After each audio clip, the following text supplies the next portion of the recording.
again, everybody. Thank you for coming out on this stormy, rainy day when I left El Cerrito, California earlier, and it had this huge downpour. I thought, ooh, I don't really feel like coming. I don't know if maybe everybody will cancel and I'll just go back to bed. Not such luck, though. So anyway, I'm here. I made it through, and we're really happy to have the rain because we're still in the midst of a drought, and so now you can all stop praying for rain for me. We've got some. So anyway, the name of my talk today is Dissolving Ghosts and Releasing Skeletons.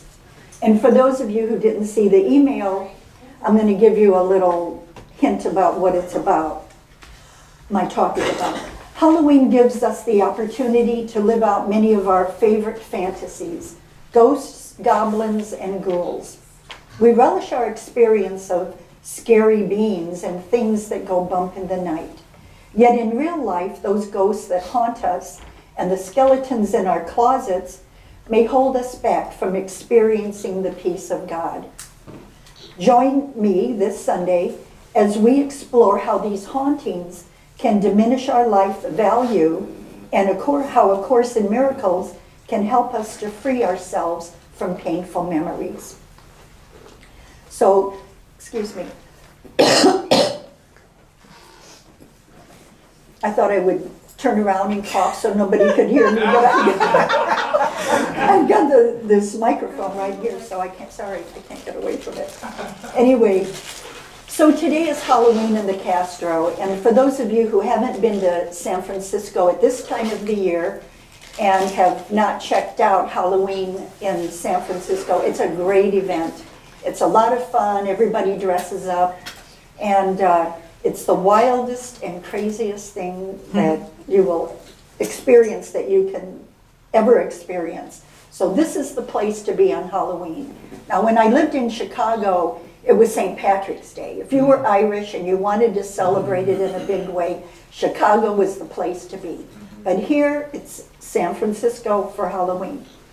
And I've always loved Halloween. As a little girl, I dressed up every year, went with my brothers and my sister and my friends all around. I grew up in a little town called Chesterton, Indiana, and it's right by the Indiana Dunes State Park. And so we'd go all over and, till our bags were full of candy, and that's why I still have a sweet tooth, and in fact, not so many teeth anymore because of it. There's always a price to pay. So anyway, I always loved Halloween. And one year, I think it was probably the last year that I could have gone out trick-or-treating, I got sick. And so I wasn't able to go. And what was so memorable about that occasion is that my mother dressed up and went out in my place. And she wore this, I don't know where she got this wedding dress, but she wore a wedding dress and she put on a mask and took my brothers and my sister out. And a bag, when they came home, they emptied all the bags of candy, and, I got the fruits of the labor, and I didn't even have to go out and do it. But it's a precious memory of my mother doing something like that for me. And then as an adult, I continued all the fun because my friends and I used to dress up and go to bars, and we just had a great time. And I got to live out a lot of my fantasies, all except for one. But I was a gangster gun moll, I was a cowgirl, I was a character from Saturday Night Live one time, one of the Conehead. Yeah, I did that. I can't believe I did that. With a little ring around it on the bald head. It was awful. I was a witch one time, but the one thing that I haven't done yet that I've always wanted to do was dress up like Elvis. That's the one that I have not yet done, so that's on my bucket list. So the other thing that's great about San Francisco is 25 years ago when I moved here, I learned about the Day of the Dead, which is part of the Hispanic community celebrates that. And I just kind of joined in one time. There was a big parade, everyone's dressed up in skeletons, drumming and, carrying candles and pictures. And I thought, wow, this is really weird. But I thought, no, it's interesting. And I grew to really love that experience because it's so different from the culture that I grew up in, where we go to the cemetery, maybe we bring flowers, we say a prayer, but it's not nearly as much fun as the Hispanic community, where they have their celebration. Maybe they go to the graveside and have a meal, and also the Spanish do that too. I could probably do a whole talk on, thank you. I could probably do a whole talk on just the Day of the Dead, but I really find that fascinating, and I love that they honor our loved ones from the past. And yet there's a darker side to the idea of ghosts and skeletons, the skeletons in our closet. We talk about that every once in a while. And they do represent the darker side of the past, which most of us don't ever want to bring up. And those, when they come back to haunt us, they really cause us suffering. And that's what I feel about it whenever I think of, yeah, I've got a few skeletons in my closet. And I think of that as a form of self-crucifixion. And I know that sounds kind of extreme, but that's really how I think of it, because it's really hurting ourselves. It's hurting our hearts and our minds by going over all of those things and memories from the past that were painful or hurtful. And we know that not cleaning up our skeletons or letting them out of the closet can have dire consequences. And nowhere do we see that better than right now during our political situation, where both parties, you know, somebody's digging skeletons out of the closet, and every time you turn on TV, you know, they're playing videos and audios from their past and bringing up, you know, affairs and, you know, everything, and all the skeletons are really, I mean, it's just outrageous. And it has to be, it's painful for us, even though we're not going through it, we go through it for them, and we just want this to be over. Anyway, in our lifetimes, there may be things that happen to us that are beyond our control, or things that we did that we wish we hadn't, but we did, and perhaps they were mindless activities. They were things that were maybe unsavory or a little bit difficult. We may regret them. We may feel guilt, punishment, shame, embarrassment. Those are all things that we can and may harbor inside about those things that were either mindless or out of our control. And so A Course in Miracles has remedies for those sorts of things. In fact, and if we allow it, we can be destroyed by these memories from the past, these decisions we made, or perhaps there were decisions that we didn't make, and that can be just as hurtful as those that we did make.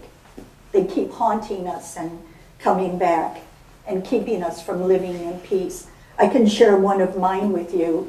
Some years ago, I was laid off from my job, and there was no opportunity. It was during the when the dot-com bubble burst, and I wasn't able to get a job. So I thought, well, I'll go back and, you know, explore something that I wanted to do earlier. And so I made this decision, and I thought I had lots of good reasons for doing it. I went to culinary school. And well, I enjoyed the experience. It was a lot of fun. Yet on the downside of it, I was a little too old to work in the restaurant industry, and going to school was extremely expensive. So I went into a huge debt over it, and I'm haunted by it every month when I pay that, when I write out that check, and I think of what else I could do with that money.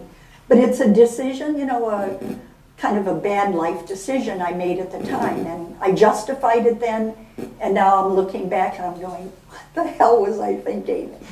I guess I wasn't thinking, but so I now live with that ghost that haunts me every month when I write out those checks. So the haunting memories and the guilt or shame can sometimes have a bad effect on our lives. They affect our relationships and they affect our happiness.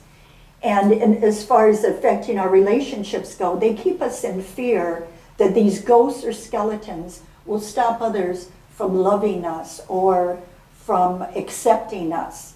If they knew what I did, they would not like me. You know, and that comes up in love relationships all the time. We fear that others may think of us as evil or villains because of our mistakes. And because of that fear, we might not even try to pursue love in our lives. Oh no, they won't like me. But I want to tell you a story about Sheila. This week, I was talking with one of my customers, and she asked what I was doing this weekend. And I said, well, I'm giving a talk at my church. And she wanted to know about the topic. And I told her, and she said, oh, well, I have a story to tell you. And she says, and you can use it. I give you my permission to use my story. So when she met her husband, now this is a woman in her 80s. When she met her husband years ago, she decided that she would tell him about her child abuse, that she was abused as a child. And she always had that inside of her, and she didn't like to tell anyone. But she told him what had happened to her. And so he was very accepting of it and very open. And that made her feel safe, and it freed her whole married life.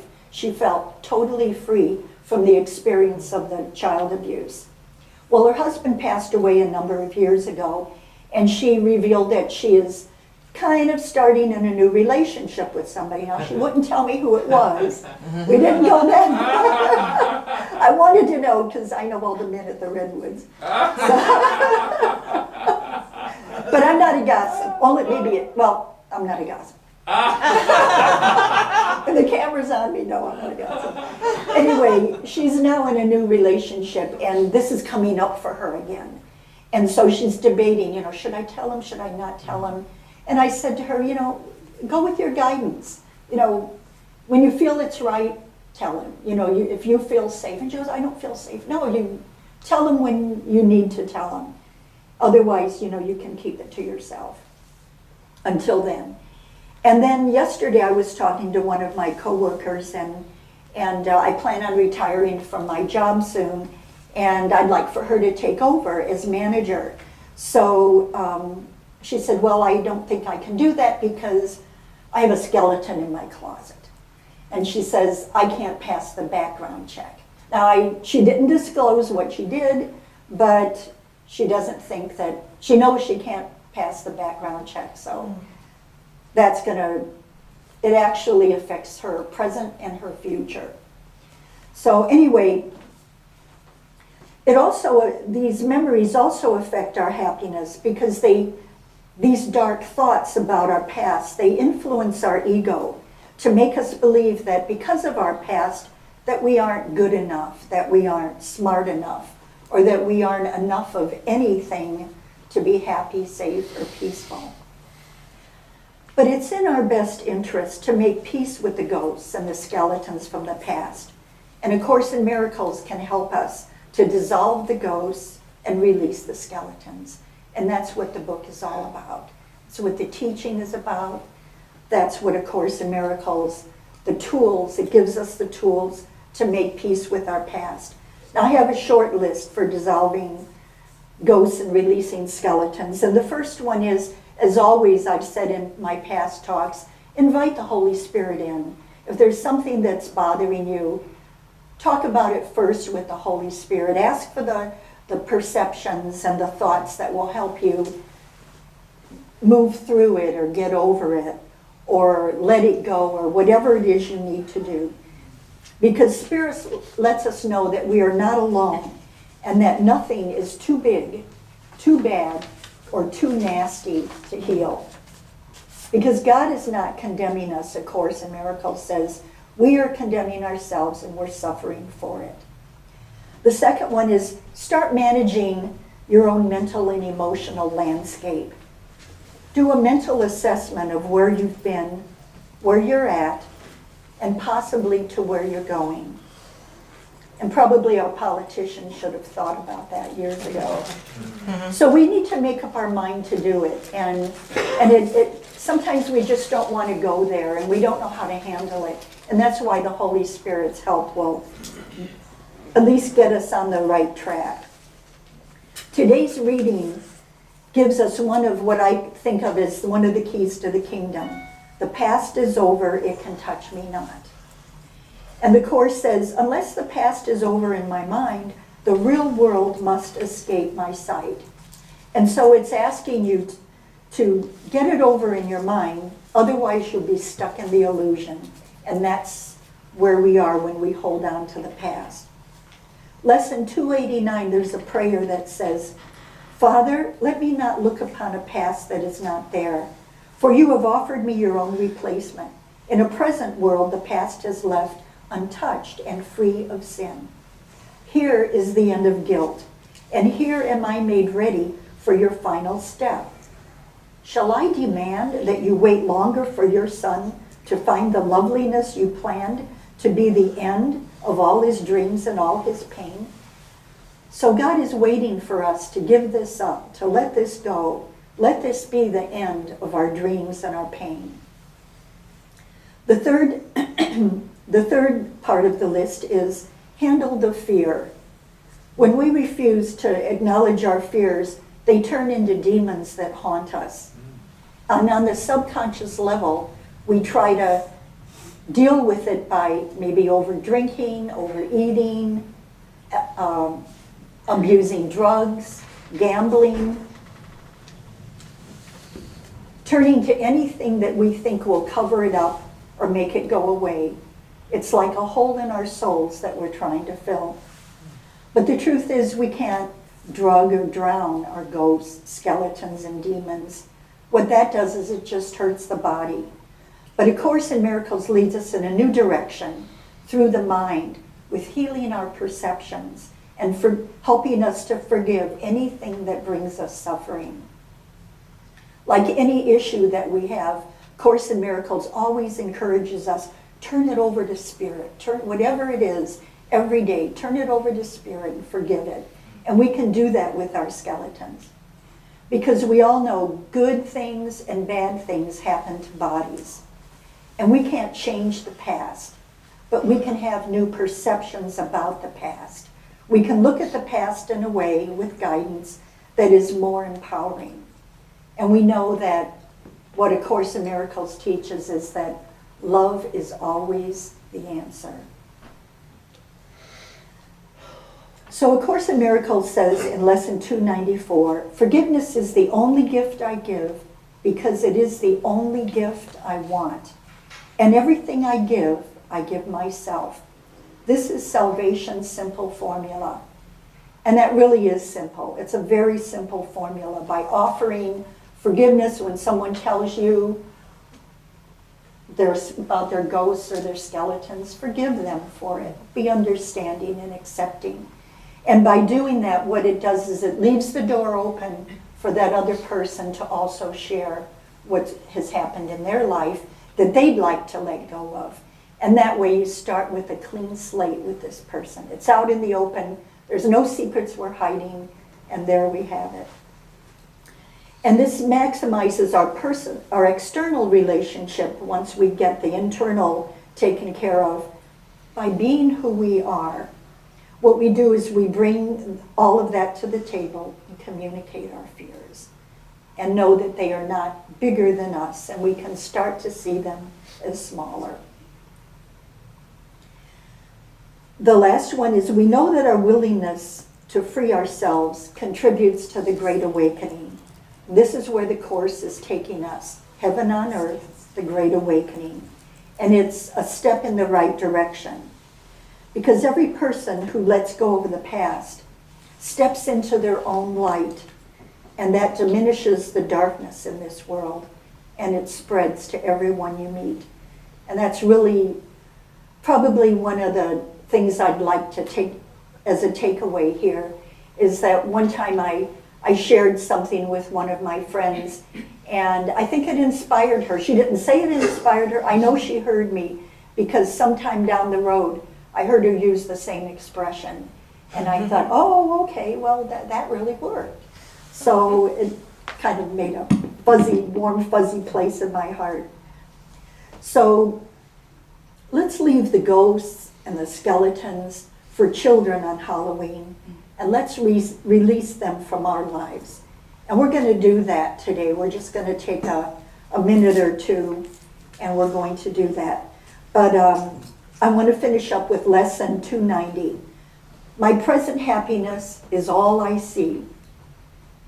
With this resolve, I come to you and ask your strength to hold me up today, while I but seek to do your will. You cannot fail to hear me, Father. What I ask have you already given me, and I am sure that I will see my happiness today. And so what I brought with me today, and I thought this might be just a little kind of cool thing that we could do about the skeletons. I have a bunch of skeletons here, and if you would like to participate, I'd like for you to, Reverend Tony will hand these out to anyone who would like one. And you don't have to write anything down. If you want to, you can, but just label it. Label it as something, a ghost or a skeleton from your past that you would like to release. Either dissolve or release and let go of today. And so when everyone gets their skeleton, we'll take a moment to just close our eyes, hold that in your hand, and know that it's in the past. And that is where it belongs, in the past. It doesn't belong in the present. We don't need to take it with us in the future. It has no place in our lives.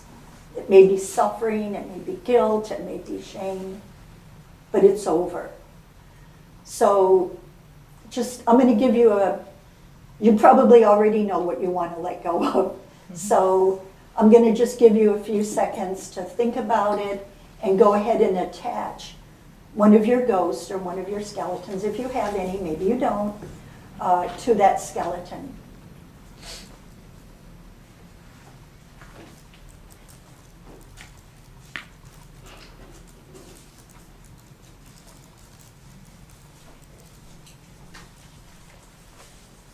And then when you're ready, you're welcome to tear it up, crinkle it up, throw it in your pocket, throw it in the garbage on the way out, and just release it.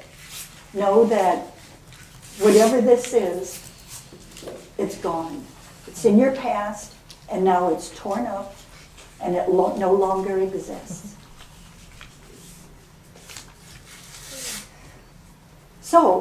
So this is the end of my talk today, and I want to again thank you all for coming out today. And now there's sunshine.